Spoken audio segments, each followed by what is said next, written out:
NEET পরীক্ষায় প্রশ্নপত্র ফাঁসের ঘটনায় সরব হল ত্রিপুরা প্রদেশ যুব কংগ্রেস।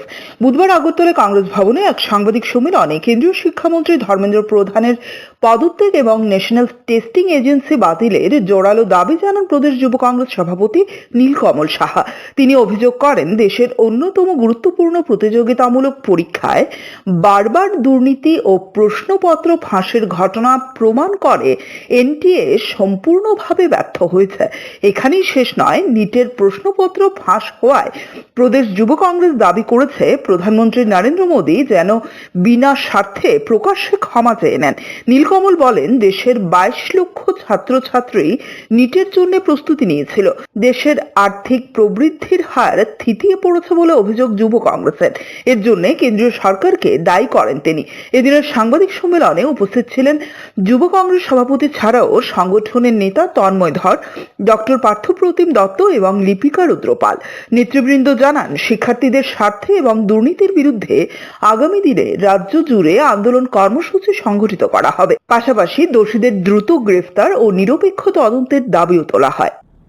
যে কেন বারংবার এই ভারতীয় জনতা পার্টির সরকার আসার পরে এই এডুকেশন সিস্টেমটাকে এইভাবে বিঘ্নিত করে দেওয়া হচ্ছে, কেন এই বিকশিত ভারত, যেটা মোদীজি সবসময় বলে যে ভারতকে বিকশিত করার যে প্রচেষ্টা ভারতীয় জনতা পার্টির, সেই প্রচেষ্টার মধ্যে একটা পরীক্ষা নেওয়ার মতন পরিকাঠামো কেন এই ভারতীয় জনতা পার্টির কাছে নেই।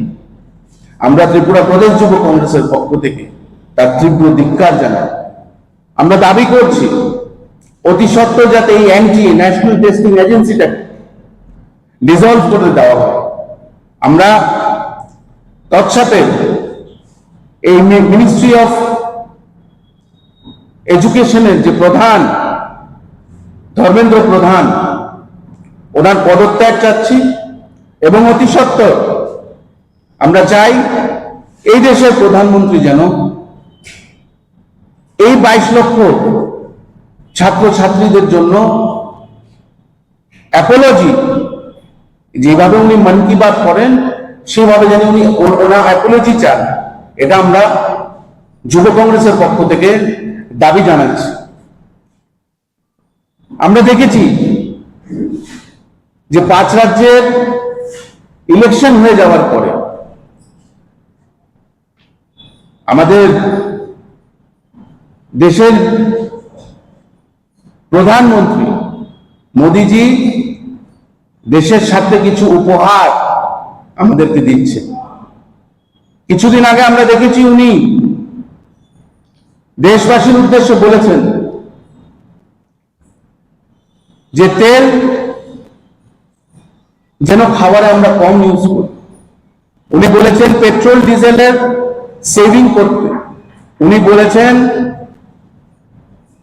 কোন অনুষ্ঠানে 1 বছরের জন্য যেন আমরা সোনা গয়না না কিনি।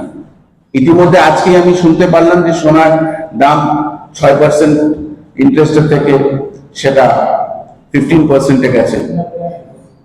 আমরা কন্টিনিউয়াসলি ওনার এসব কথা শুনছি, কিন্তু আমাদের প্রশ্ন হলো কেন আমরা সোনা গয়না কিনবো না? কেন আমরা চলাচল কমিয়ে দেব? কেন ওয়ার্ক ফ্রম হোম হবে?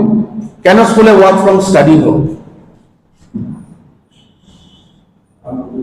এদের কোনো রিজন ভারতীয় জনতা পার্টি দিতে পারছে না, কিন্তু এটার একমাত্র রিজন হয়েছে আমাদের জননায়ক শ্রী রাহুল গান্ধীজি আজ থেকে 3-4 মাস আগে থেকে বলছে যে ভারতবর্ষের ইকোনমিক গ্রোথ থুবড়ে পড়েছে এবং আগামী দিনে করোনার থেকেও ভয়াবহ পরিস্থিতি এই ভারতবর্ষে জন্মাবে। স্টক মার্কেট থুবড়ে পড়েছে। Bureau report, CNTV.